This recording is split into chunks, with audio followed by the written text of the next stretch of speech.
Hi, we're back. It's time for another episode of Looking for Team with Jackzilla. I'm Mikey, that's Jack, and today we have a very special guest to tell us about a very special team. It's Mitchell at 12 Bricks on Twitter. How's it going? What up, y'all? I'm doing great. I'm here to chill, and I think I'm going to do a pretty good job. Yeah, Why not 13 bricks? I've never asked you. Because that's how many I found. That's how many you could carry. lurking on Okay. the side of the road. I was asking a question. And as you can You see, today we're going to talk about Liverpool Football Club, Mitchell's favorite soccer team. Ah, We've brought in an expert.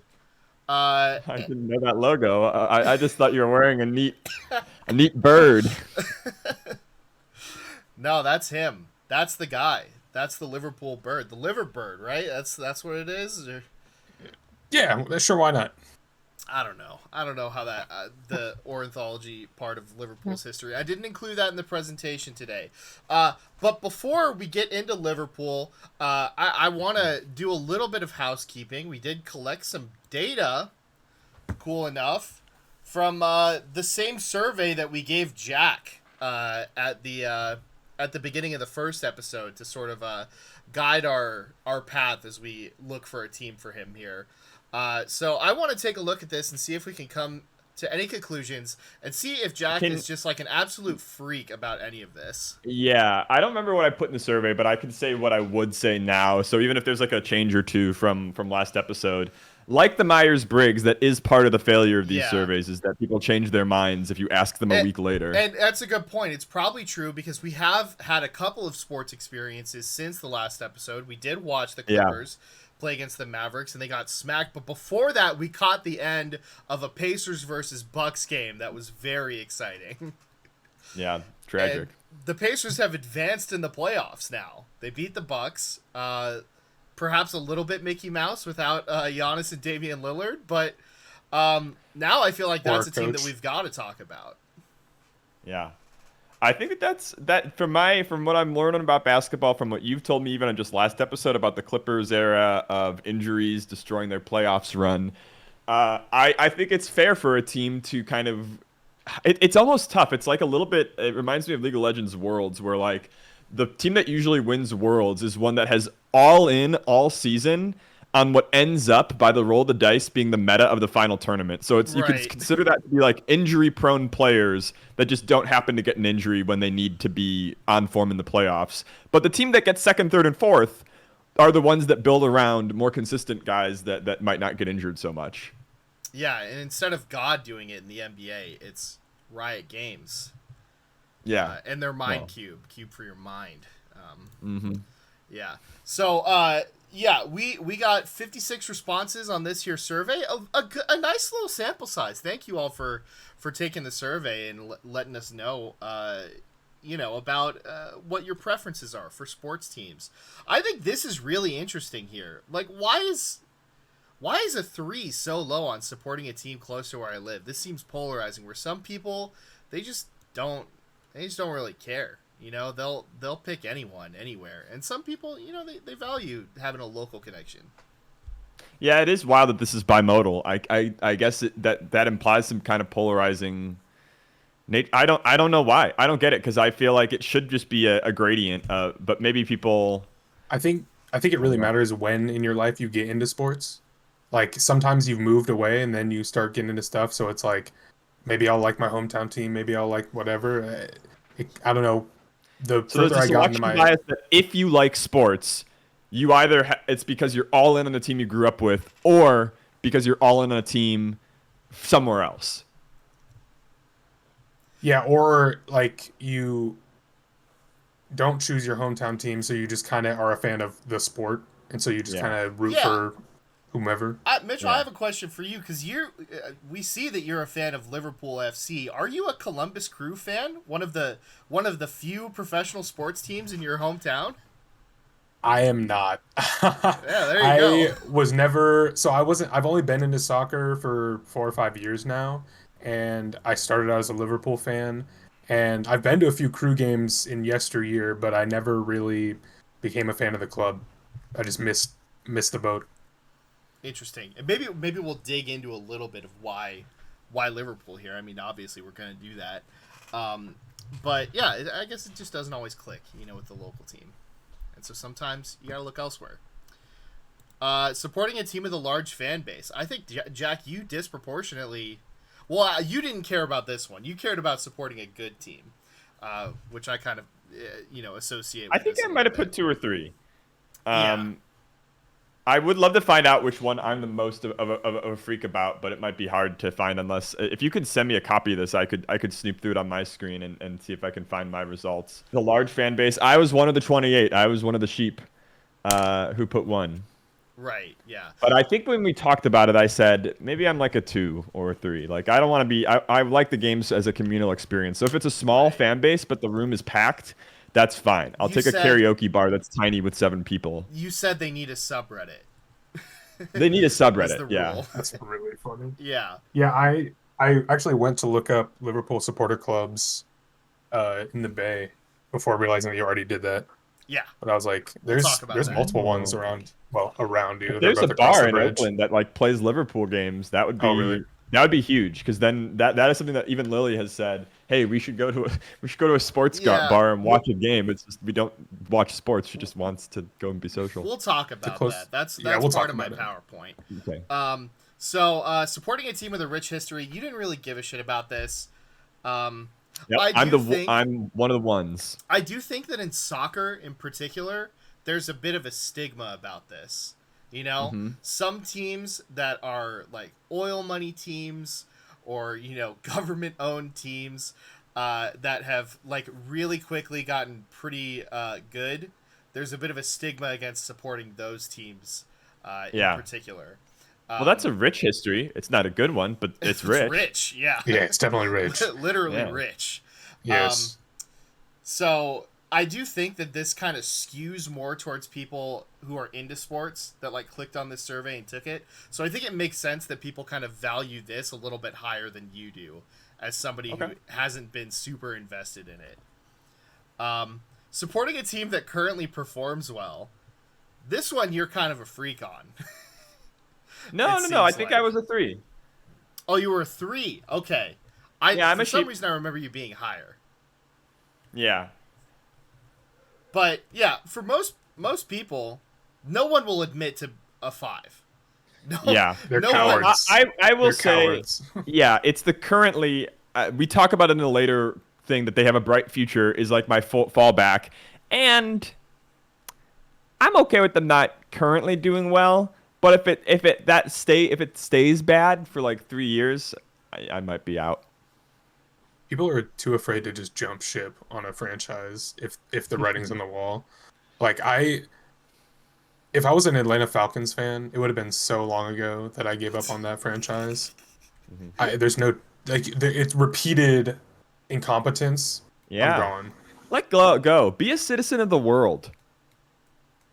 I mean, I stopped being a Browns fan because they signed the Nasty Man, and so now I just like football. Yeah, you can't root for the Nasty Man, dude. Supporting a team with enjoyable personalities. This is really important to people. It seems. Yeah, like. I was also a freak on this. Yeah. I was a 3. Yeah, which there's some people at a 3. Some people just for the love of the game. They're X's and O's guys. They don't give a shit about all this other Brian Windhorst type reporting and whatnot. I guess I feel like the NBA is skewed towards that personality kind of stuff now, where it's like I need to have a funny guy, an enforcer. Everyone's got to be some different point on the They're personality putting on an chart. improv troupe that also has Exactly. Yeah. Yep. And we need one guy that does the dick jokes, one guy that does the meta dick jokes that puts our audience at ease. So We need the think we're misogynist. misogynist. One guy that does this. Yeah. Oh, I like Gotta that. have that. Good old got your nose type bit, Yeah. You need a funny trickster. So that's, I don't know, maybe we'll find that in Liverpool. I don't... the one guy, unfortunately, who I would say is the most enjoyable personality is leaving, unfortunately. So...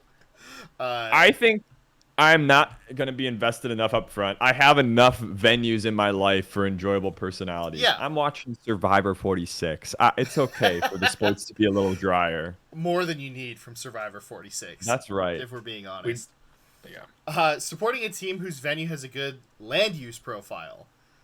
It's kind of interesting. It's like I some think people. a lot of those 1s and 2s are people that don't know what land use profile is. That's what I'm saying. That's what I'm saying. I show them my T-shirt. I show them the history of the White Sox ballpark, and they change their mind. Yeah, they watch enough of the show. Everyone's gonna be 5s on this one. Yeah, that's right. This is the one objective of the show. Yeah. We'll get them so George pilled eventually. Supporting a team with an underdog story. I'm surprised we don't have more 5s on this. I feel like a lot of the people who enjoy sports, who are also in our circle, really like John Boyce type content, which is heavily centered around the wacky, fucked up, interesting, intricate underdog stories of teams. But I guess maybe that content only gets you to a 4 when it comes to the team that you actually want to support here. Yep. Because John Boyce is looking at the past and he can pick out. First of all, he's very talented. He's one of the only people that can make an underdog story where they still lose in the end. Very entertaining. Yeah. For most people, the underdog story is fun when you've rolled the dice 50 times and then the 5 times the underdog win, we tell that story. But in real time, you're living in the 45 out of 50. The rest of your life. Yeah. So I mean, people do value this, it's just not a 5. It's not the most. Yeah, I was a 2. Yeah. So not quite out of the mainstream. That ties in with the rich history as well, so that kind of checks out for Jack, I think. Supporting a team with which you have some sort of existing personal connection. This seems to be really important to people, which makes sense, right? It's a good plus, Yeah. It's a good plus. Not everyone has a show where their friend is going to explain the history and the present condition of all of these teams and tell you how to watch them and all that. If you're a 5 or 4 here, you couldn't even do this show because then the only things that would be left is all right, Jack, what game did your dad take you to when you were 11 years old? And the answer is, of course, the White Sox, and I think that they won in 2005 or 2006. I think it's 2005. That was the last time I was really paying attention to the White Sox. What did you vote on that one, Jack? 1. Existing personal connection. I put a 3. Yeah. Okay. It's nice to have. It's nice to have. Supporting a team with a bright future, even if they may struggle in the short term. This makes sense to me. Nobody doesn't want to have that, really. Some of you guys, I guess, are just masochists and you want to watch losing all of the time, forever, no matter what. Well, they might be also saying, I want a team that's good now and that does not struggle in the short term. That's true. Yeah. That's what you get for putting 2 clauses in a question. Yeah, maybe we need to reword some of this and come back. Yeah, because if my team is getting 4th, but they might still have a bright future, that's first. The Clippers. Yeah, that's why this is the Myers-Briggs test of sports, because it sucks. It's not good. Inconclusive. Yeah. It's better than Myers-Briggs because it's free. Supporting a team whose players and staff have not done whack things. Look at you, all 6 of you depraved lunatics here that will just win at any cost. There's a nihilistic angle that if you're a fan of a team and you've just been a fan for them for life and you're I mean, it's like my parents at the Catholic Church. What are they gonna do now at this point? They're just gonna not be Catholic. Yeah, it's too late. That's valid. It doesn't matter if they know everything. All 6 of these people, they're fans of the New England Patriots. That's right. Probably. That's all of them. Supporting a team with... You're a freak on this one, Jack. I'm sorry. Supporting a team with cool logos, branding, mascot uniforms. People How do you not care about that? I was a 2. Yeah. Because I play the ugly skins in Marth in Melee. I play green and white Marth, right? I play Green Fox. I think it's funny. Green Fox is nice. Okay. I think it's funny when it's bad, and then if it's good, that's cool too. It's boring that is a little offensive, but I'm okay with uncool and cool. I suppose. I would still like put weird and like ugly in the cool category. So like I don't know. Yeah, I hear you, but I'm assuming that nobody else is going to agree with me. Okay. I get yelled at for picking White Marth. I've picked that. And Well, people that's like a meme. Blech. Like that's like a. It doesn't matter. Supporting a niche team. Nobody really wants to do this, apparently. I find that charming. I kind of like following niche teams, you know? Maybe not in my, like, regular sports consumption, because obviously it's just hard to do that. But, like, I do like a good, you know, a good small team. The 5s and 4s are the people in Melee stats that, like, are popping off for somebody's run from 500th place to like 48th, and they're like, this is a great run for this player. Like, they're actually doing something they've never done before, and the rest of the world has no idea what's going on in the depths of the bracket, you know? And I have undying respect for those people, you know? Oh, of course. I think but that's I think so gas. I think that requires having a lot of your life be about sports. That said, like, this one could be tempered. Like, the Oakland Ballers are probably a team I'm going to go watch games and support, but, like, that's not, you know, that's a niche team. That's like I don't even know what you'd call them. For niche teams, you also you have to like look at minor leagues or like local leagues kind of. But like for soccer, you either are going to like Turkey or something like that to find a team, or you're just going to like the England third league. Yeah, you kind of have to look for it. I've been loosely. I can't watch the games live, but I've been watching the highlights of Campobasso Football Club, which is from the town where my family's from in Italy. And they just got promoted to Serie C, so they're in the third tier now, which is high. One of my meanest takes as like a sports esports guy or thinker is like when I listen to league podcasts and there are these NA people that get really hype on the college scene, and they'll be like, yeah, this team out of like Maryland is like amazing, and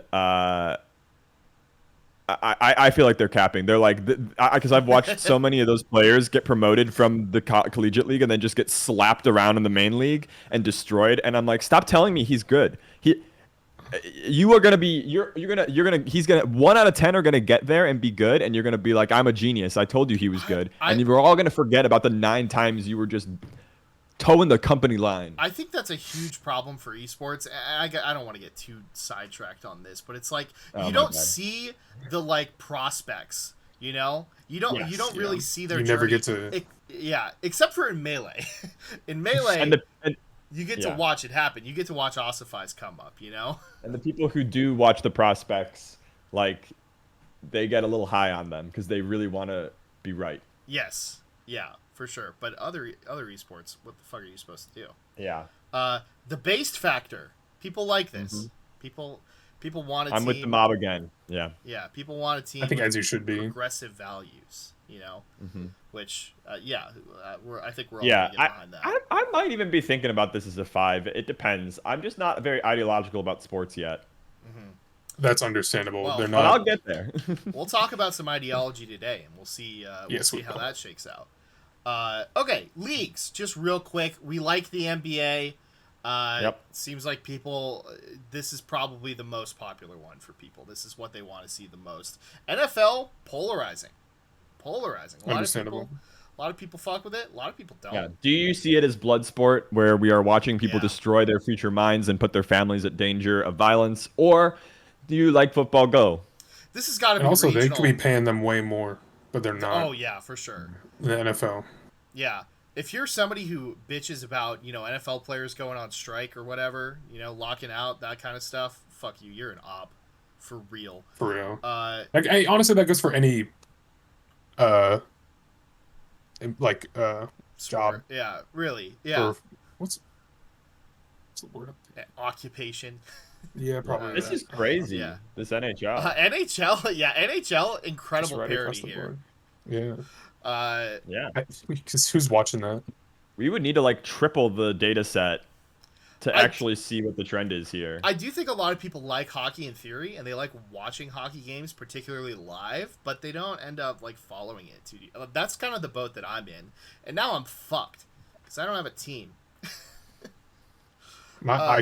See, that's the convenient thing with hockey is that I don't have to pay attention to it that much. But the Blue Jackets still exist for however long they will exist, but they just suck. So I don't care. Yeah. Hard team to root for, the Columbus Blue Jackets, that's for sure. MLB, a bit similar, which is kind of surprising to me. Maybe it's just that my following in particular really likes basketball. You know? Maybe that's skewing things here. Because I kind of would expect MLB to be a little bit more in the 4 or 5 range than it is here. Even though it is a boomer sport that is kind of dying. But, I don't know. WNBA. Ugh. This is cowards. Kind of fucked up. I'm not gonna lie. This will buff your Name a Woman challenge by like 1,000,000% if you do this. Yeah, I was thinking. Shout out to Asia Wilson. Yeah, she was on my Name a Woman list. Mm-hmm. God bless. I know several. I was a 3 players, so I'm not above reproach. We do not fuck with MLS.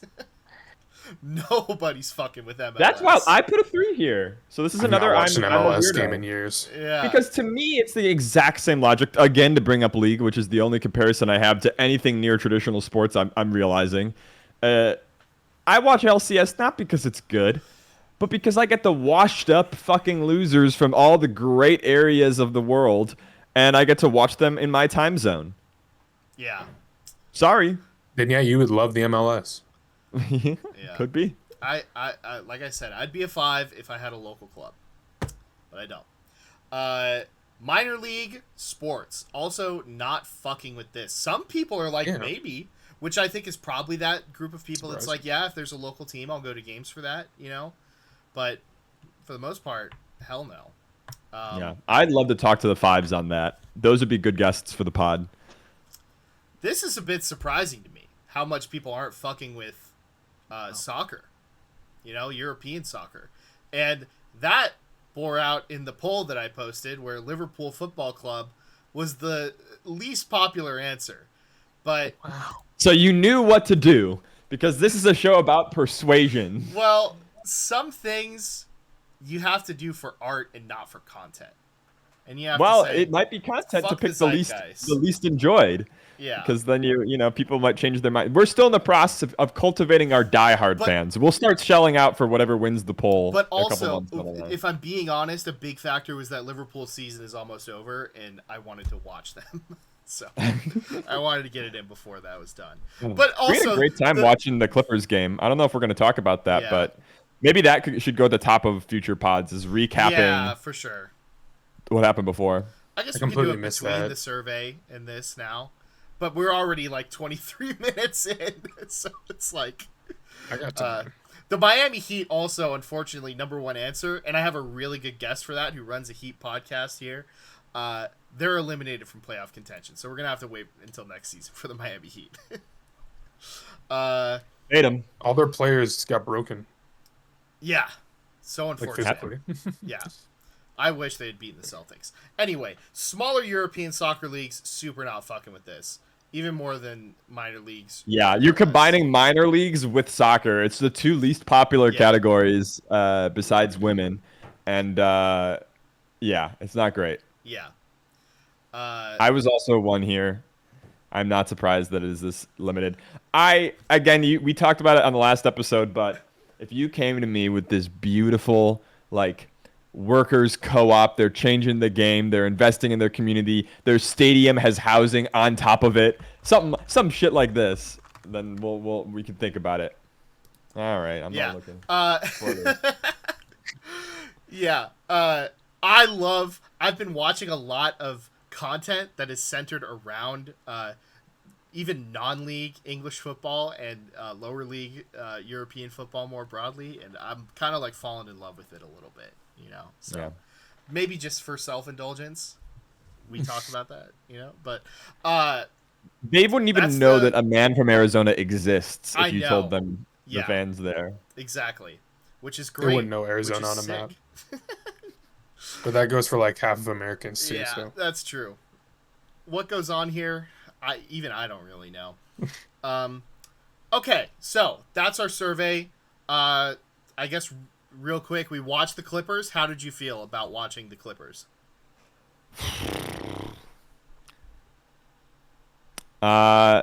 They got kind of destroyed in a very like it wasn't even they were getting destroyed so hard that it looped back around to being entertaining, but it was a big enough lead that it felt pretty hopeless.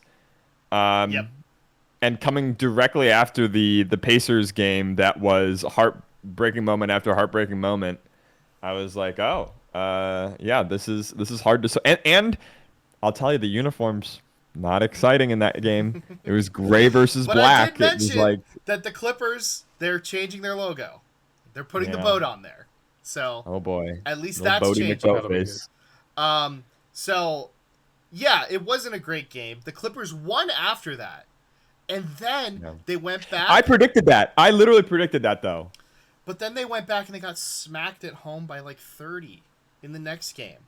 So It's they're been kind of a trend this playoffs is back and forth game, like back and forth destructing, yeah. like going so hard. And I don't know if it's a momentum thing or like resting people too early or whatever it may be, but teams are just being smacked up back and forth this playoffs. I think also the modern NBA, it's almost too much with how able teams are to make runs, you know, because like no lead is safe, and also sometimes games are just insane blowouts. I remember I was watching because the last game of the season, you know, a lot of playoff implications for teams. Like the Suns were trying to get into the playoffs, and one of the games, the Thunder beat the Trailblazers by like 50 fucking points. They were like doubling them up in the third quarter, which is fucking crazy. So like, yeah, that's one thing about the NBA now is that like no lead is safe, but also you could just tune into a game and by the end of the first quarter, a team's up 30, you know? It happens. Last night. Yeah. The Sixers forget and what the game it Knicks, was. right? That one? Yeah, the Sixers and Yeah. the Knicks. It was 29-9 at the end of the first quarter for the Knicks, and the Sixers brought it back in the second, like instantly. Yeah. The Knicks runs are did. crazy. Knicks did end up winning. Nice Josh Hart game winner there. It was hype. But the Clippers, they're kind of boomed. They're down 3-2.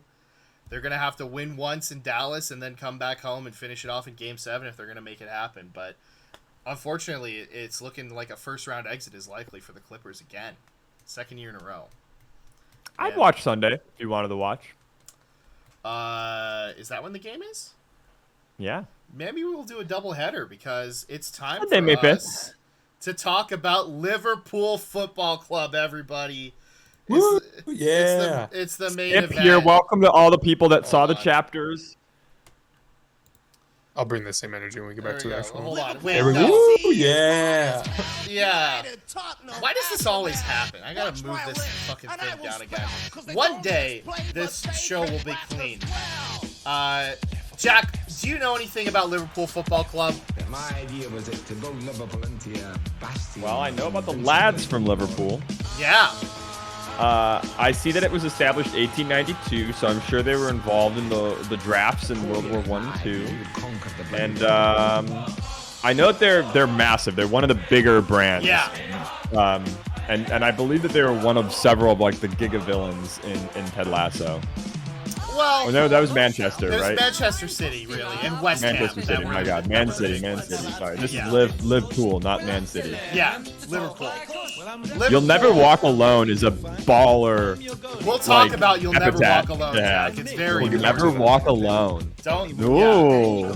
don't get ahead of yourself here, because that's going to be very important. But first, we have to That's talk about cool. something that kind of sucks. All right, we got to talk about the origins of Liverpool FC, and you are not going to like how Liverpool started. So, Land grab. Yep, a guy named John Holding. He was the president of Everton Football Club. Actually, he purchased a stadium at Anfield Road and began renting it to Everton FC. So he wanted to make some money off of the stadium, right? This is kind of like a community-owned club. They have 279 stakeholders at the time. What he wants to do is consolidate that to a few rich people who would then be able to buy the stadium from him and make some money off of that, you know? But, thankfully, the boys over at Everton Football Club tell Mr. John Holding to fuck off, and they build a stadium at Goodison Park. which is very close to Anfield. We'll take a look at how close they are, as a matter of fact. Why are we not talking about Everton? We're not They're talking about whack. Everton because they're a less significant club than Liverpool. Okay. Yeah, Mitchell, how do you feel about Everton, real quick? Some of the worst people on earth. Really? Never want to associate with them and the blue that they wear. Yeah, it's a heated rivalry. I didn't put this in They're the chill, though. presentation, but you know, it has the most red cards of any fixture in European football history. So these teams don't like each other, and it's kind of one of those situations. They're kind of cousins, used to be one and the same pretty much. But when Everton left for Goodison Park, they left holding with a stadium and no club. So what do? You find some lads to play in that stadium, and so he builds a club and calls it Everton Athletic.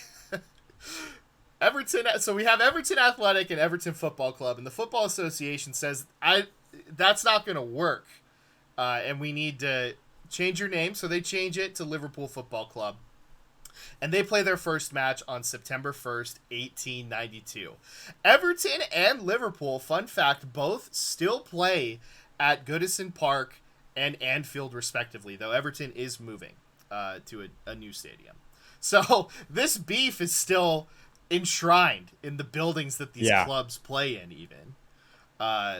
So, huge long history there between those two. The trophy cabinet for Liverpool, it's huge. 19 English top flight titles in their history. That's the second most. It's only one behind Manchester United, who have 20.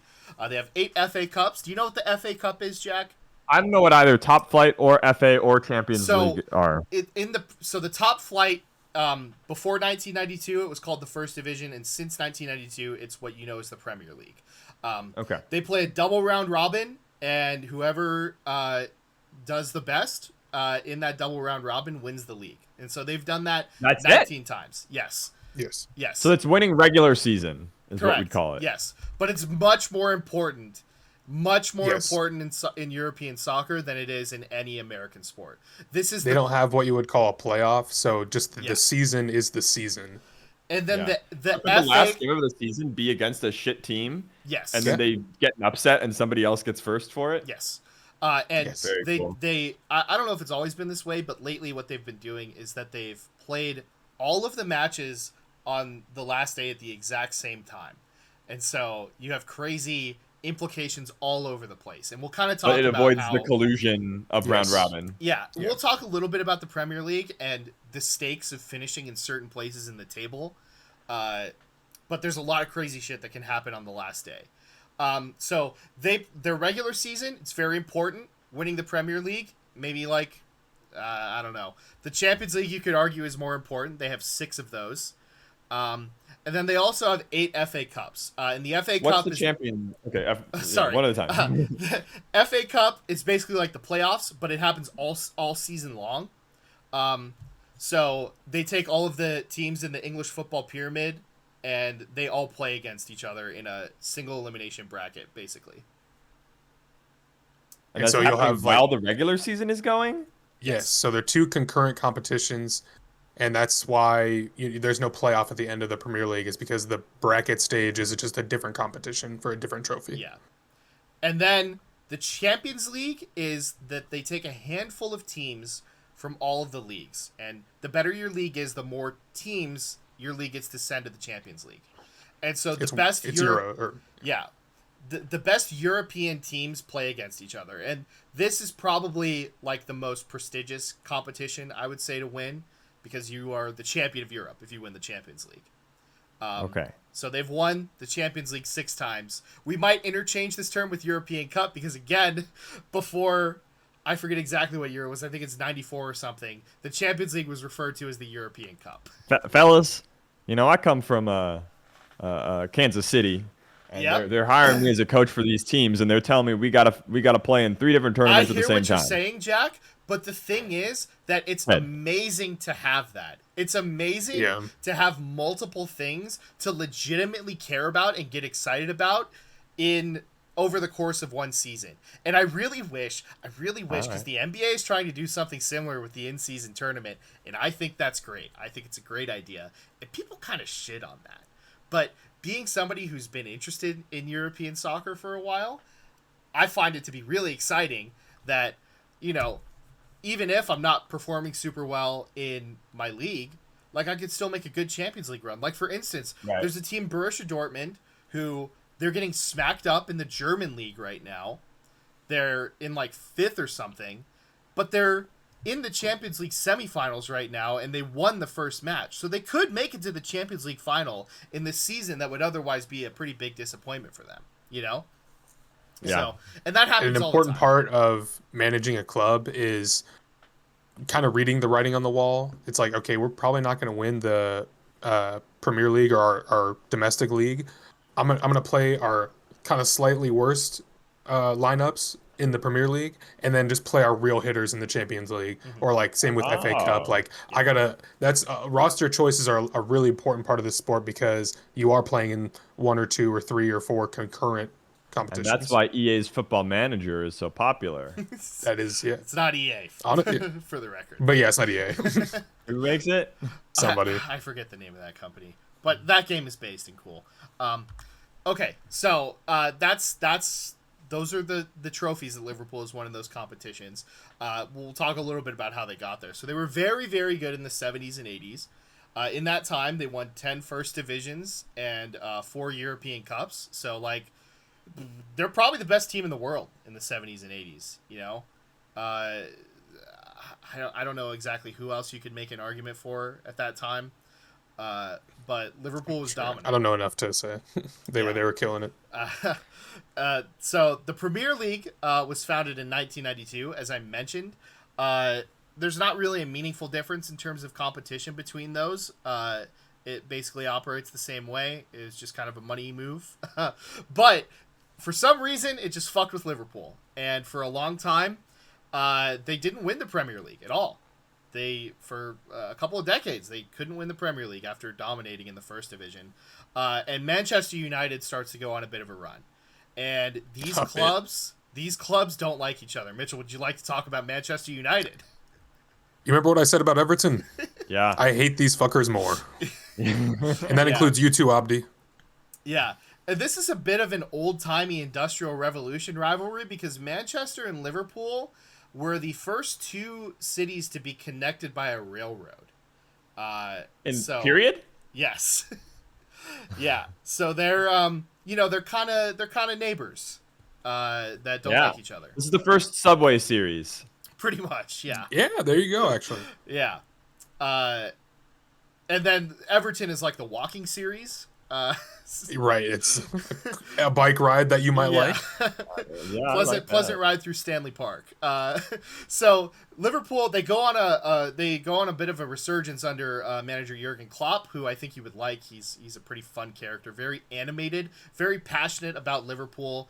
He coached Borussia Dortmund, who we mentioned before. That's what people started to know him from. He took that club and was very successful. Where's he with from? them. Is he Germany. Dutch? He's German. Okay. Yeah. I don't know. He's a fun guy. I like him. He's just well known for just being like a really kind-hearted person and like a really talented manager. Yeah. So like he's just, I don't know, he's felt like a real patriarch to the club for as long as I've been IRL a fan. Ted. Yeah, he's kind of German IRL Ted Lasso. German Ted, but also a He's football kind of like genius. Ted Lasso, wouldn't you say? Don't say that again. He won the 2019 Champions League with them. They won the Champions League again, 2019. They won the Premier League the following season for the first time since the Premier League era began. But he's leaving at the end of the season. We'll talk a little bit more about that. What's the point? It's fine. Let's talk about the current ownership of Liverpool Football Club. They're owned by Americans. Does the name Fenway ring a bell to you? It does. Yeah, the they're Boston team. They're owned by the same people who own the Red Sox. They purchased them in 2010. They've done some weird things. They tried to trademark Liverpool, like the name of the city, and people didn't like that. They went back on that. Yeah, They laid off all of the non-playing staff at the club during COVID. People also didn't like that, and they went back on that. They Okay. tried to join what's called the Super League, where I told you that the Champions League, right, is the European competition where you qualify for it by finishing in a certain place in your league, right? Mm-hmm. So there's a risk there that if you don't finish in that place, you don't get to play in the Champions League, right? They wanted franchising. They wanted to franchise the Champions League and just have, we're going to just play with this group of teams every year in Europe. And people didn't like that, and all those clubs went back on that as well. So, Mitchell, They how do wanted you feel? consistency. How do you For feel this- about Fenway Sports Group and these guys? I feel no. Oh, sorry. That was Mitch. The one thing that I do like is that LeBron James is a part owner of That's Liverpool true. Football Club. He's a fan. But everything else, they can kick rocks. I don't really like what they've done, with a lot of the stuff that you mentioned. Standard Chartered is also one of the titled sponsors. Not a good group of group of banks. They are not great to be represented by. Unfortunately, all of this is part of the sports industrial complex that we live in. Like, it's so hard to find like an actual publicly owned sports team. I think the Packers are the only ones that I can think of. In America, But- yeah. Right. So it is an unfortunate part of being a fan of the team. I don't want to speak for you, but from my perspective, it also could be a lot worse. Oh yeah, for sure. Like, it could be a lot worse, and that's the unfortunate part about other clubs, even in the Premier League, who might wear light blue. That like you get owned by these people who are part of the Saudi royal family, and that is probably not great to feel represented by either. Yeah. Yeah. So Liverpool, at least, this is American imperialism right here. That's right. Good old red, white, and blue, baby. Yeah, led by LeBron James. Yes. Yes. So Liverpool, they are one of what are colloquially known as the Big Six Premier League clubs. Yes. It's a little bit different in the Premier League than how you might think of it in one of the four major American sports leagues. There's not really the same amount of parity as there is in those leagues. These clubs are, in a lot of ways, historically the best clubs, except for like Manchester City and Chelsea. And You tell me there's a Manchester City and a Manchester United? yes, They tried to have two Evertons, bro. You never know how this Yeah. shit goes. They there's should even change more. Liverpool back There's to a lot Everton. more teams in the Manchester area as well. There's fucking Burnley. You got the Bolton Wanderers and shit. Wolves is in the greater Manchester area. There are more clubs per city in England just because there's less cities, So it's like Yeah. they have enough They should fans to support multiple clubs per city. Yeah. Yeah. If you ever have some free time, you can just look up Premier League map, and then it's really funny to see how densely packed they are around, like, basically Yeah. around Manchester, Liverpool, and London. Yeah, Tottenham, Arsenal, Chelsea, those are all London clubs as well. Yeah. So, yeah, these are the big six. They're kind of historically the best clubs, and they're also currently, like, the best clubs in the league. And, there will be teams that finish above them. We'll look at the table right now and see where they are. But generally, they're going to be around the top of the table, all six of those clubs. So here's how this is looking right now. Arsenal, they're leading the league. They are 1 point ahead of Manchester City, but as you'll see here, MP is matches played, right? Arsenal is 35, City is 34, so they have what's called a game in hand. So, like, if City wins that game in hand, they're, like, basically, they're the leaders of the league right now, even though Arsenal are nominally, they have the most points. Liverpool were really close in this race. They were leading very recently. I think I have that on the next slide, but they're third right now. This is for the double round robin? Yes, Yeah. this is the double round robin. So there are 25 teams? There are 20. There's 20 teams, Okay. so you play the 38 double games. round robin is 40 games. Okay. 38. That makes Yeah. it make sense. Yeah. Okay. 38 games per season you play. Liverpool, they're, it's a decent season for them. They're probably out of the title race at this point, unfortunately. But also important to note here is we talked about the Champions League spots. That cuts off at 4 for the Premier League. And so there's a bit of a race right now between Tottenham and Aston Villa for that. Tottenham is 2 games in hand. They're 6 points back, so it's conceivable for them to still make the Champions League. Which leads me to first of all, this season at Liverpool. So they're playing in the Europa League, which is this fifth spot here. That's why they're a different color. They go to a second-tier European competition called the Europa League. Mm-hmm. And Liverpool finished 5th last year, so they're playing in the Europa League this year. It was disappointing for Liverpool in the Europa League. I thought we were just going to run through it and win, to be honest. They were expecting to win. They got bounced by Atalanta, they're a good Italian club, but they're not really a top Italian club. You know, that's that TV show Childish Gambino's working on, right? Yeah, that's correct. They lost 3-0 at home to this team, which is it's a bit of a disaster. I think Atalanta is so bad. I believe they're 5th in Serie A in Italy right now, so they're right now the 5th best team in Italy. Liverpool should be beating these guys, but they failed to. Okay. They got upset by the play-in team. Yeah.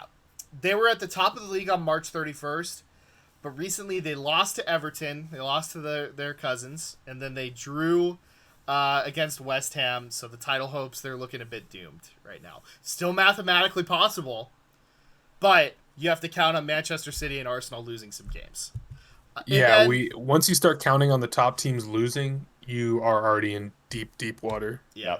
But Arsenal did bottle the league last year. So who knows? Anything is possible. Anything is possible. And then Klopp announced he's retiring on January 26th, mostly because he just he feels like he can't give everything to the club anymore. This is him. This is our guy. He's got very kind eyes, you know. Yeah, I was gonna say I like the look of him. He's been. It's mostly a meme within the Liverpool fandom, but it's also like it looks real because people just talk about how good of hugs he gives because he's a pretty big dude too, and they look like some really good hugs. Damn, yeah. Paul Atreides with the hugs. But even in leaving, I think it's it's a very honorable kind of thing. You know, a lot of the times the manager carousel in the Premier League it's rapid. You know, these coaches don't end up sticking around for long, and he was at Liverpool for a good long while, but now he's just kind of out of energy. You know, it's a very demanding job, and he feels like he can't really give 100% to it anymore. Typical European giving up. Yeah. So we don't really know who's going to replace Klopp at this point. We'll see. No, they announced it. Oh, they did? Yeah, it's I'm not going to try to pronounce this European man's name, but let me find. I've got it right here. Arne Slot. Arne Slot, that's right. The Dutch guy, right? I believe he's Dutch. PSV or He Feyenoord. Feyenoord. That's right. That sounds Dutch club. Nordic. Okay. It's Dutch. Dutch. Yeah. But yeah, I don't know. Hopefully he does well there. We'll see. Yeah, he seems chill. Yeah. I don't know.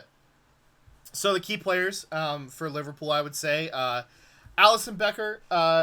He's the goalkeeper. He's from Brazil. He's probably the best goalkeeper in the Premier League right now. I say world, but perhaps even the world. He's definitely got an argument. He's very, very good. Virgil van Dijk, one of the best defenders in the world, I would say also. He's from the Netherlands, like his new manager, and he's their captain. He was the Premier League player of the season in 2018-19, which is the season that Liverpool won the Champions League. We got Trent Alexander-Arnold. He's the academy product, the big academy product right now for Liverpool, I would say. Came up through their youth ranks. He plays right back. He's from England, obviously. He was the Premier League Young Player of the Season in 2020. And then we have Mohamed Salah, who is great player. Great player. World-class player. Maybe one of the best players in the Premier League, period, of all time. He's a right wing. Wow. He's from Egypt. And he won Premier League. PFA Player of the Year is voted on by the Players Association. It's like the Players Union votes on who's the best player of the year, and he won that in 2018 and 2022. Who would you say is your favorite player? That's a tough one, but it's probably between Mo and Trent. Yeah, those guys have just been so rock solid and important to the club's identity and winning for the last 5 years that it's hard to pick anybody else. Yeah, it's a good squad, I have to say. It's like you're going to be watching a pretty winning team if you pick Liverpool. Like you're gonna have some good moments. Like this season is maybe not the They're best. having but fun. When they're like not so, the second half of the season was rough for us, and it all kind of get it at the same time. So that part wasn't fun. But when we're doing well, or even just like doing pretty well, it genuinely feels like the team is very cohesive and works well together and like enjoys being on the team with each other. Yeah, good group of guys. I don't know. I kind of have a soft spot for Liverpool. I'm not gonna lie. You know. Yeah, they're great. Yeah. But all that to say, I think that we should watch this match. We mentioned that Tottenham's in the Champions League race. They're also in this weird spot where they're playing all three of the title race teams at the end of the season. They played Arsenal and lost recently. They're playing Liverpool, and they're going to play against Manchester City. So Tottenham Needed to win that Arsenal game, huh? Yeah. Had to win that. Saw Mitch recoil. But I meant Tottenham. Tottenham are playing those three clubs. They're playing all three title race clubs. But still needed them to beat Arsenal. Yeah, it's at 8:30 on Sunday. I don't know if you are free for that or want to wake up, but I think this would be cool. Yeah, 8:30 a.m. For How you, long Mike? is the game? For Western? For Pacific time. Okay, so it's like 11:30 here. Yeah. Mm-hmm. I could do that. Yeah. I could do it. I think I it'd be could fun. play it. Two big six clubs. It's always fun to watch two big six clubs play. You know? And at the very least, you might get to see me pull out what little hair I have left. Yeah. Mm. It'll be a fun time, and there's still implications for this game, you know, for both teams. I would say they both Absolutely. are definitely going to want to win this one, and yeah, so that's on Sunday. I think we should watch it. Happy Cinco de Mayo. Okay, so let's get down to brass tacks here. Why should Jack like Liverpool, despite the fact that it was founded by evil man John Landholding? And I think he likes it. that for the most part, the answer is the song. Can you hear this? Turn it up. I can watch it. I'm gonna crank it. I want you to just listen to this, because in the last episode, what you said is that something that you miss about church is going and singing with a whole bunch of other people, you know? And this might just be the best example of that in the world. I can't wait to go sing this. Here's the chorus, Jack. I'll throw out even more.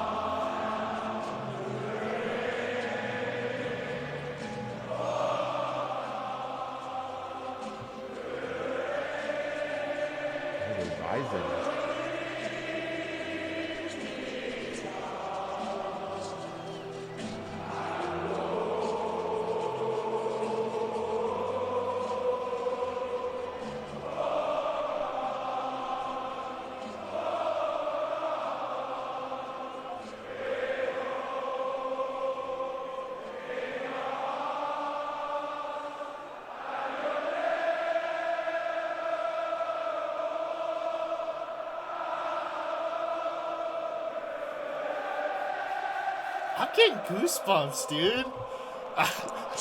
It's hard for me to hear. I will go back and listen to it again, but it's worth it to go back, I promise. It did seem beast. Before every game, be getting chills.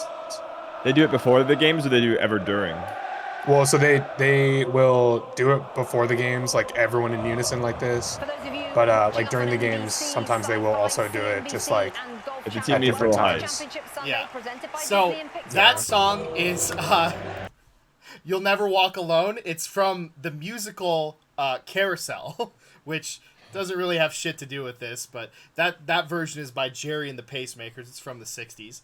So this is not like some ancient tradition of Liverpool from 1890s. This is just in the 60s they liked this song. Correct. Okay. But well, I mean that's still history. That's still 80 years ago, dog. Yeah, it's but the club is like a 140. Well, that's like just it's how, like a rock and roll traditions... song. It's not like a song that came from a mass movement. It came from a musical. It's like I mean, yeah, but I think co-opting it for good times is like. Yeah, that's real. But it's like if a team's song in like 50 years from now is like Hakuna Matata, and people are like, it's actually from Lion King. I'll be like, No, this is what? different. That's crazy. It's different. This is different. So It's from a musical. it is. But Yeah, the who watches that sentiment, shit? I'm seeing a tradition at my soccer game from Fiddler on the Roof. It's the same age. think about it's the a little sentiment, older. Jack. So Bum, So- bum, I did not ba-da-dum, expect you to react that heavily to that. ba-dum, Because also I didn't even know ba-da-dum. that, but It that's just crazy. teaches me that I don't need to come up with an original song for any Melee player. I'm just singing I'm singing tradition when Mango goes up on the stage. Da da Oh, da that's still da. a hit. it's gas. It's gas to do that. Oh, would I argue. agree. I think singing is gas. Yeah. It's just very funny to me that this. Yeah, it's not like. So I was imagining that it was going to be something like "The Land," which is a song that is sung by in Britain the Liberal Democrats, whose origins as a party is in like the land taxation movement, and "The Land" is a song from that. The party is nothing like what they used to be, but the song endures, and it's like it came from the people, you know.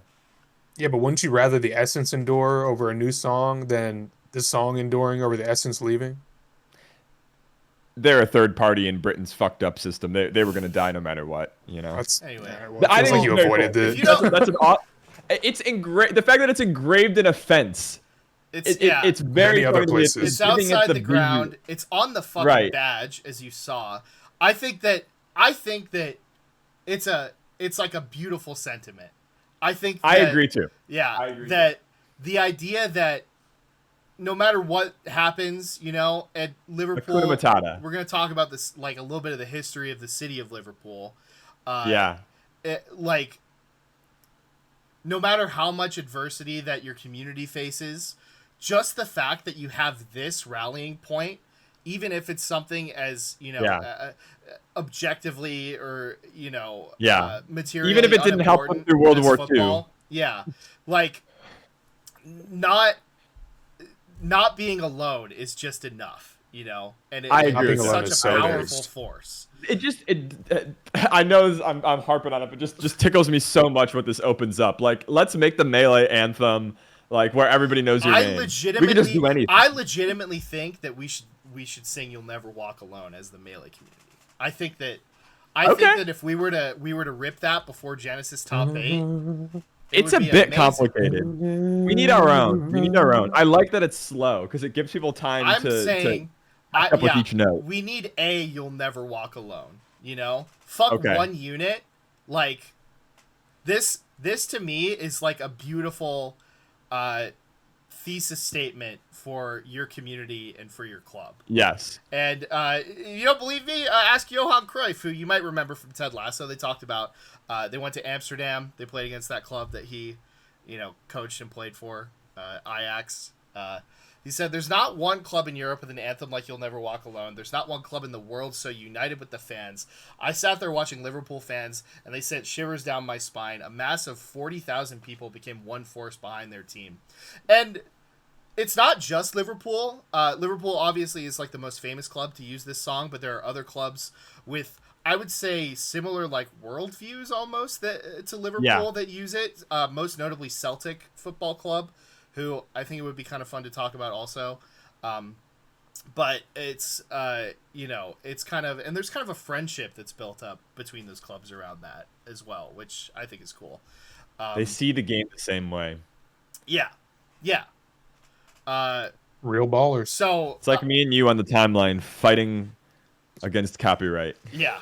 So I'm not an English historian, but I think talking a little bit about the history of the city of Liverpool is kind of important here, because it really was like a town built out of the Industrial Revolution. You know, like this isn't your typical like English empire powerhouse kind of center of control or anything like that. In 1750, Right. the population of Liverpool was 20,000 people, and by 1851, it had grown to 375,000. Yep. So England, a lot of that is because England was basically starving out Ireland at that time, you know, cutting off food supplies, causing the famine, of course. So there were a lot of Irish immigrants to Liverpool. Liverpool is kind of known as the Catholic capital of England, which Okay. is in large part due to that. It very quickly That's why I became love like singing. Yeah, they love to sing. They love to get together and sing. A lot of these people came to work as stevedores. They were dock workers. Liverpool was a huge trading port. As you can see over here in 1851, 40% of the world's trade was passing through the Liverpool docks. Sheesh. Which is absolutely fucking insane. So, yeah, right off the bat, in this period between 1750 and 1850, it became like a melting pot city. Very, very high, like, immigrant population to Liverpool of people coming and trying to get jobs in in shipping and in trade, basically. So the population peaked in 1931 between the world wars. And then some fuck shit kind of happens. So they underwent 2 blitzes during World War II. Which were pretty devastating. They didn't have a song. Yeah, they didn't have a song during the blitzes. The Beatles are from there. I think, during the Pacemakers, they're from Liverpool, right? So that's kind of like part of this, like almost cultural resurgence, I want to say, of Liverpool after this period of being so closely associated with industry. Like what they became known for in the 1960s was kind of like rock and roll music, and like building an actual like culture around that.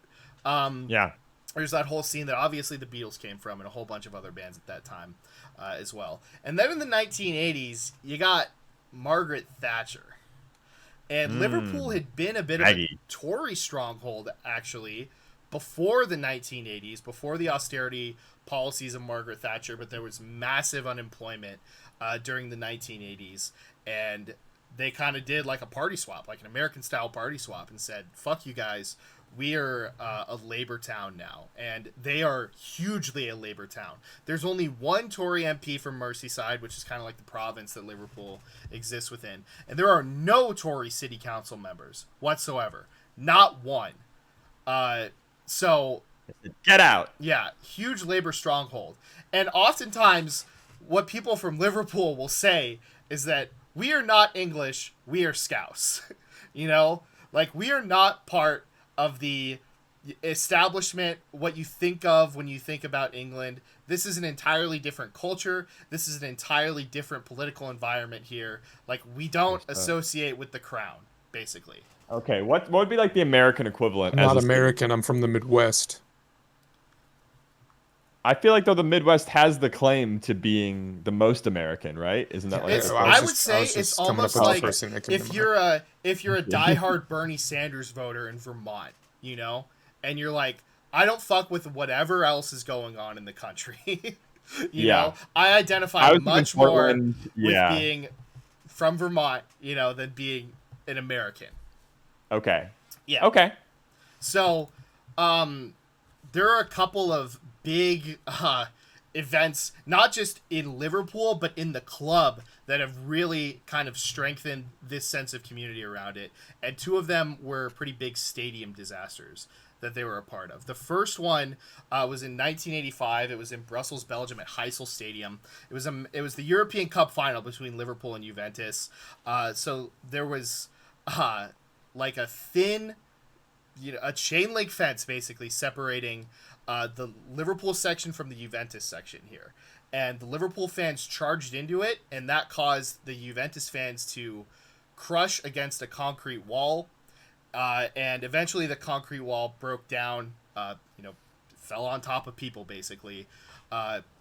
So 39 people died and 600 people were injured. These were mostly people from Italy, mostly Juventus fans here.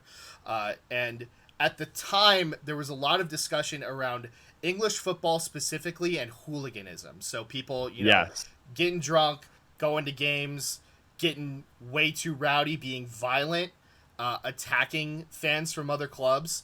And so a lot of this was pinned on Liverpool fans as being a part of that culture, despite the fact that there was very little policing here. And again, like I mentioned, just a chain link fence separating adjacent sections between these 2 fans. There's I don't remember where I was reading it, but there's like a lot of the research on like non-violent or minimizing violent ways for police to control crowds without it like escalating into something that in this case is obviously tragic. A lot of that research comes from dealing with hooligans in football because, like, in America, our approach is fucking roll in the siege engines from Mordor and we'll just stomp you out, right? But they are so unbelievably outnumbered at these football games.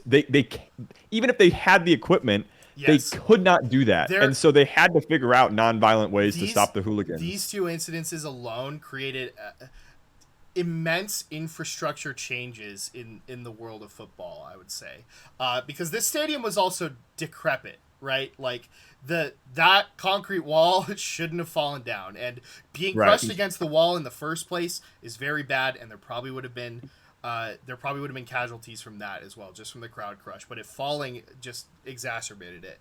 And as a result of this, English clubs were banned from European competitions for 5 years. So Sheesh. I think that's like a really impactful punishment, because I mean, even back in those days, teams make a lot of money, generate a lot of revenue from these European competitions and being involved in as much as they can. So all English clubs losing the privilege to play in those competitions, I would imagine would be a huge wake-up moment. Did a lot of people blame Liverpool for it in England, or do they see it as the Europeans trying to use Liverpool as a scapegoat? Like, is there still hostility against Liverpool for this from other English teams? I don't think so. Not anymore. I think that, especially in light of the Hillsborough disaster, this changed significantly the way we think about incidences like this. So this one it's even more significant to the history of Liverpool because it happened to Liverpool fans. So this was 4 years later, in 1989, it was an FA Cup semi-final match between Liverpool and Nottingham Forest at Hillsborough Stadium in Sheffield. One thing to know about Hillsborough Stadium is that it frequently held FA Cup semi-final matches during this time period, and frequently was a disaster in those, in terms of crowd management and, having incidences before this point as well. So all of the Liverpool fans on the day were funneled to one entrance on the west side of the stadium, despite those multiple previous incidences.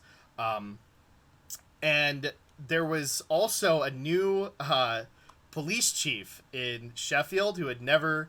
he was overseeing the event. He had never had any sort of work with football before at any point, was not used to this sort of crowd control whatsoever. And so on the day the crowd crush began, so in the stadium there were 3 pens basically in these sections. Like, they weren't just, you can walk between them or anything. There were steel fences in between the sections there. And there was only one train as well going between Liverpool and Sheffield on that day. So all of these fans were arriving to one entrance at the same time and going into sections that were barricaded off by steel fences. And already people are starting to funnel into the middle one and not being able to move away from it, basically. There's already a lot of people in the middle one, not many people in the 2 side ones. So police make a number of really bad, really tragic, costly decisions here. First of all, they decide not to delay the kickoff so that there aren't people rushing to get into the game, right? They can hear outside the stadium that the match is beginning, and they start fucking running, because they don't want to miss it, right? They don't know that there are people at the front that are being pushed up against the steel barriers. So then what they do is that they decide finally to divert some traffic to an exit gate. But that exit gate leads right to the center section, that same center section where everyone is. And so that makes the problem worse. And there are no police there to direct traffic to tell them to go to the side sections. So they actually make it worse by trying to relieve some of that pressure. The steel barriers begin breaking and the fans start spilling onto the pitch, and the police think that it's hooliganism. They think that the fans are just running onto the field. And so they don't stop the match for another 7 minutes after that. And ultimately that leads to 97 fans dying at this match. Shit. And 700 just being trampled on, right? Yes. Being crowd crush, trample, all of it. Yeah. Mm-hmm. And the police, being the police, falsely accused Liverpool supporters of busting open that exit gate that exacerbated that situation so badly, right? That funneled more people into that section. And then the media picks up on that narrative, of course. They believe the police. And there was this Sun headline that's infamous now. It says, "The truth. Some fans picked pockets of victims. Some fans urinated on the brave cops. Some fans beat up Oh my God. police officers, giving the kiss of life." Yeah, this is a huge media fiasco. And to this day, Liverpool doesn't allow the Sun to be involved in press conferences with them, for example. Beast. Fuck them. So fuck the Sun. Damn right. For real for this. It's actually horrible. So the initial coroner investigation ruled the deaths accidental. They said, what can we do about it? This is just a bunch of people, and they're acting like hooligans, basically, and that's why this happened. And it wasn't until 26 years later that the superintendent, who was, basically the chief of police on that day, admitted fault and says he failed to consider the consequences of keeping the center section open. After opening the exit gate, he admitted to lying about that, the exit gate being opened by fans, but he was later acquitted of the manslaughter charge that was brought against him. So, wow, then, so they tried to put him away for this. Yeah, they tried to put him away. So not complete justice here, but at least now the public perception is not that this was the fault of Liverpool fans, which is what the police were trying to insinuate and what the media picked up on initially. So, this is a huge rallying point. Mitchell, I don't know if you want to speak on that a little bit. Yeah. It's an incredibly important moment in Liverpool's history, and something that still today there are memorials for. I think every season, like there's a moment of silence before or during the game that coincides with the date of Hillsborough. It's something that when other fans bring up, it actually results in like disciplinary action when other teams are doing like anti-Hills. Like other teams have chance making fun of the disaster, and they get written up and like disciplined when they get brought out. When the fans do that shit? Yeah.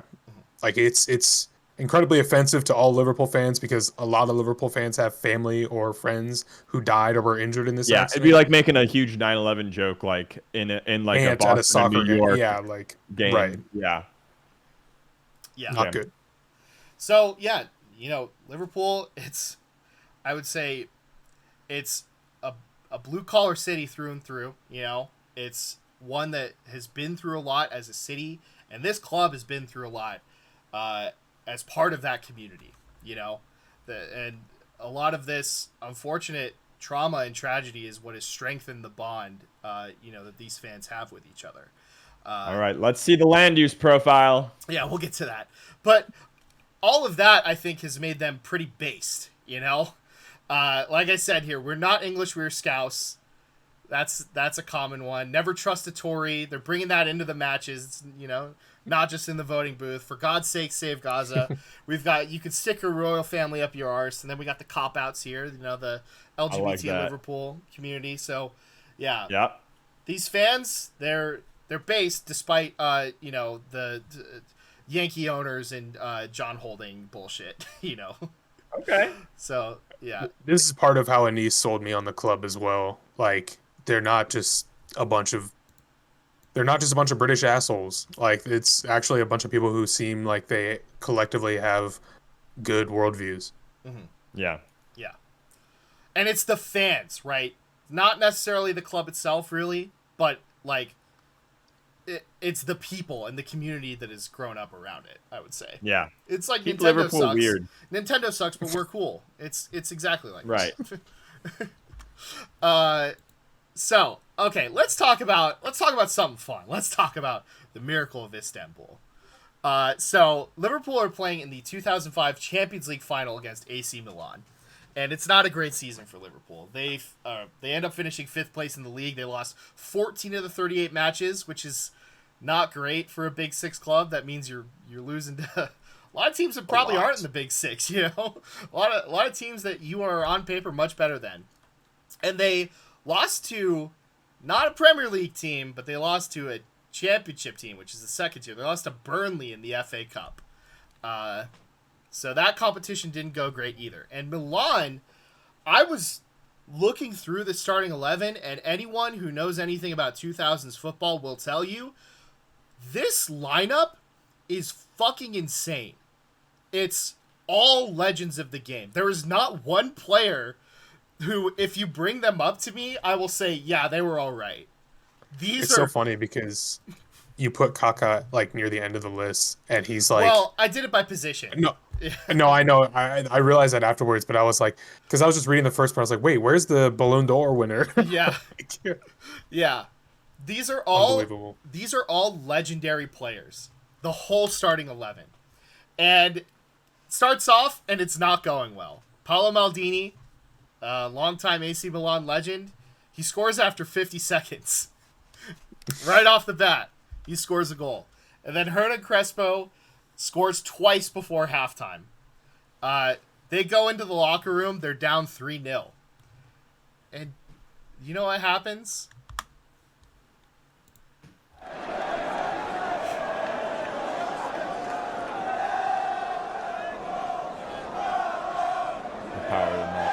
It's the fucking song again, Jack.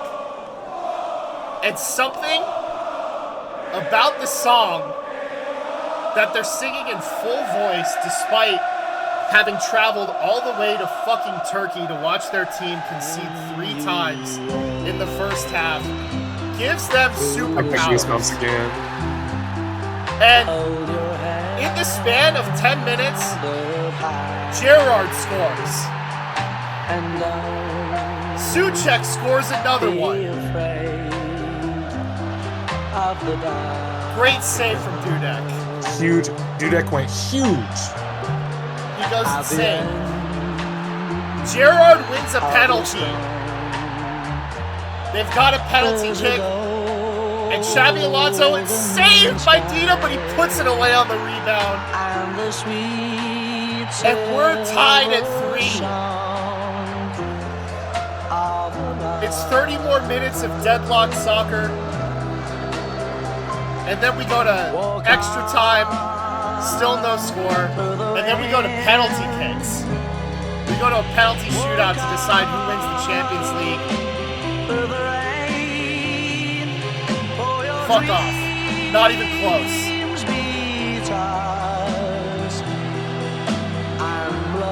Good save from Dida. We'll give it to him.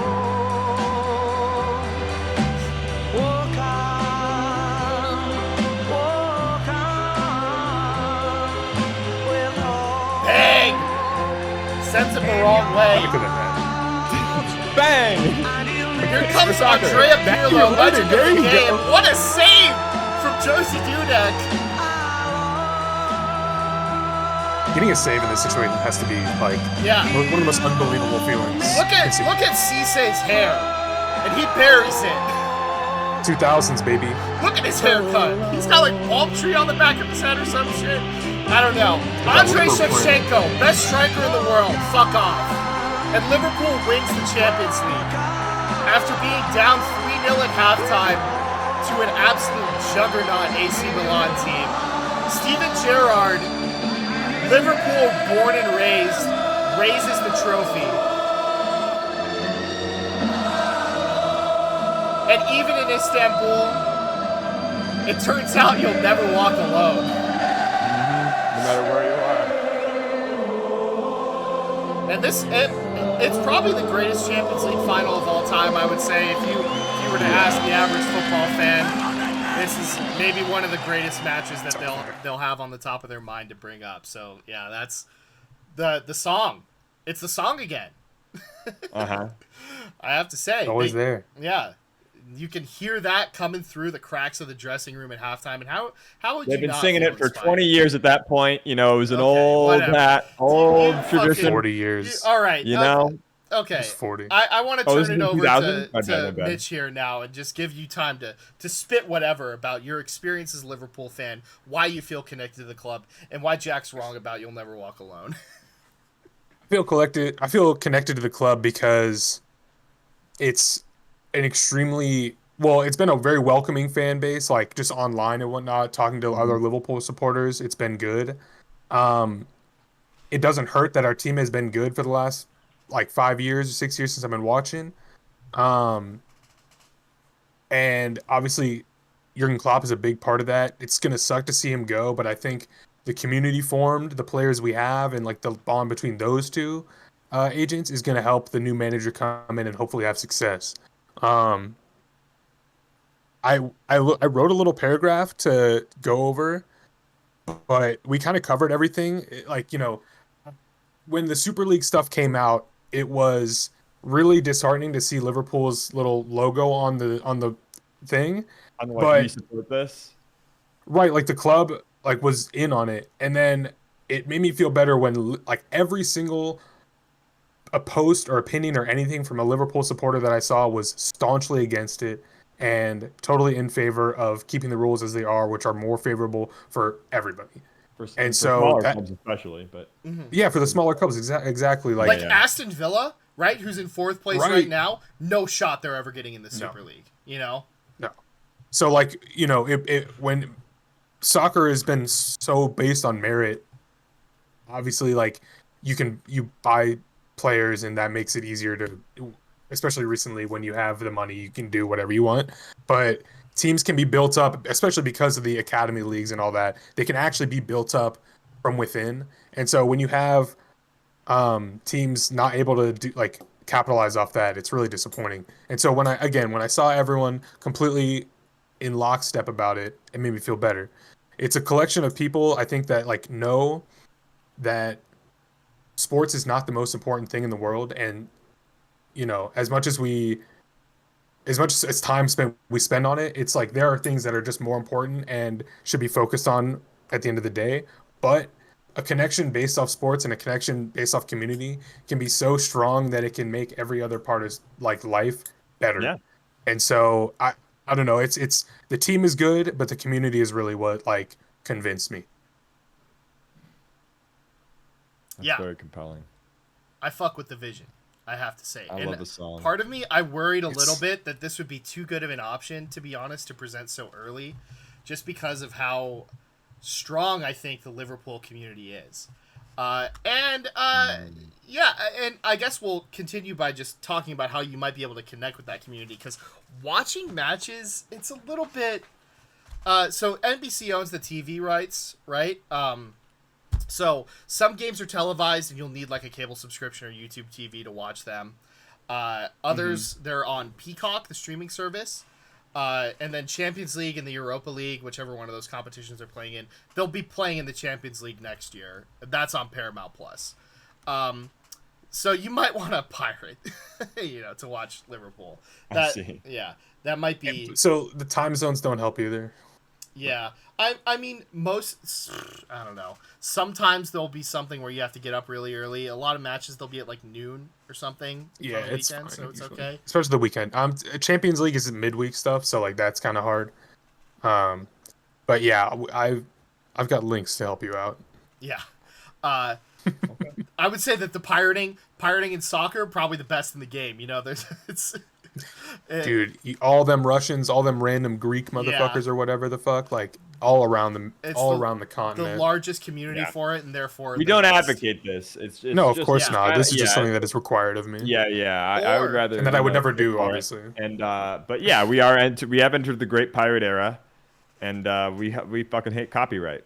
So. Or you have LFCSF, which is the San Francisco and Bay Area supporters group for Liverpool. Now, I couldn't find anything in Oakland. They have a bar in San Jose and Sacramento, and then the one that would be closest to you would be the Kezar Pub, which is in San Francisco. Okay. But yeah, it might be kind of a hike, but I think it'd be fun. If you're gonna see how far it is. Yeah, it's in an area we really like to go to. Okay, but it is a hike. Yeah, a nice BART trip on the weekend to go watch the lads. Yeah. But that's you go the cool under the thing. river and above the ground, That's one of the cool things I would say about being a fan of a Big Six club is, maybe there's romance in being a fan of a smaller club that has more of an underdog story, but we know you don't particularly care about that.